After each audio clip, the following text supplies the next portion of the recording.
Assalamualaikum warahmatullahi wabarakatuh. Perkenalkan, nama saya Mayana Rahmadani dari SDIE Mahaputra Riau, dari Prodi D3 Akuntansi. Baiklah, pada kali ini saya akan membahas topik 8, yaitu manajemen sumber daya manusia. Yang pertama yaitu pengertian manajemen sumber daya manusia. Pengelolaan sumber daya manusia atau manajemen personalia atau juga bisa disebut manajemen SDM adalah bagian dari proses pencapaian tujuan perusahaan melalui pengorganisasian, penyusunan personalia, pengarahan, mempertahankan, serta pengembangan SDM yang ada dalam organisasi. Menurut Filippo, manajemen sumber daya manusia adalah proses perencanaan, pengorganisasian, pengarahan, dan pengawasan kegiatan-kegiatan pengadaan, pengembangan, pemberian kompensasi, pengintegrasian, pemeliharaan, serta pelepasan sumber daya manusia agar tercapai tujuan yang diinginkan. Menurut Vernet, manajemen sumber daya manusia yaitu proses penarikan, seleksi, pengembangan, serta pemeliharaan sumber daya oleh manusia atau organisasi. Yang kedua, topik yang saya bahas yaitu pengelolaan sumber daya manusia bersifat unik. Sumber daya manusia memiliki sifat ciri yang khas dan unik, yaitu yang pertama, sifat manusia yang berbeda-beda antara satu sama lain. Yang kedua, memiliki pola pikir. Yang ketiga, bukan benda mati. Secara sederhana, proses yang dapat dilakukan oleh manajer personalia adalah yang pertama, merancang dan mengorganisasikan pekerjaan serta mengalokasikannya kepada karyawan. 2.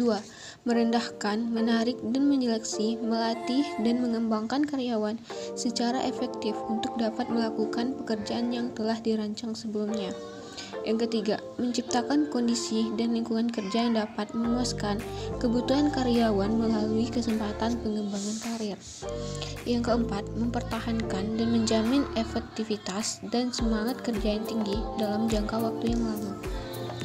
Kemudian, ada perencanaan sumber daya manusia. Perencanaan sumber daya manusia adalah proses menentukan kebutuhan sumber daya manusia dan menjamin bahwa organisasi memiliki jumlah dan kualitas yang sesuai dengan yang dibutuhkan pada saat yang tepat. Perencanaan ini dilakukan dalam jangka pendek dan jangka panjang. Secara jangka pendek yaitu pemenuhan terhadap kebutuhan tenaga kerja 1 tahun mendatang, sedangkan jangka panjang yaitu estimasi tenaga kerja dalam skala 5-1 tahun mendatang. Sistem ini memberikan manfaat bagi perusahaan karena yang pertama, sebagai landasan bagi pengadaan tenaga kerja yang ekonomis dan efektif bagi perusahaan.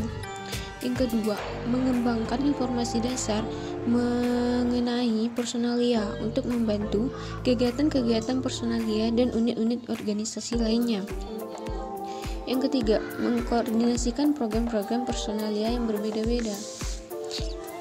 Kemudian, pelatihan dan pengembangan sumber daya manusia.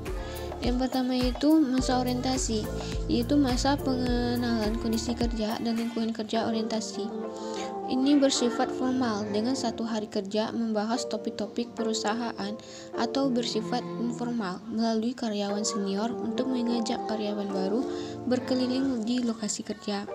Yang kedua, pelatihan sumber daya manusia, yaitu suatu aktivitas untuk mendidik karyawan tentang bagaimana melaksanakan pekerjaan. Program pelatihan memiliki 2 kategori utama, yaitu 1. Metode praktis.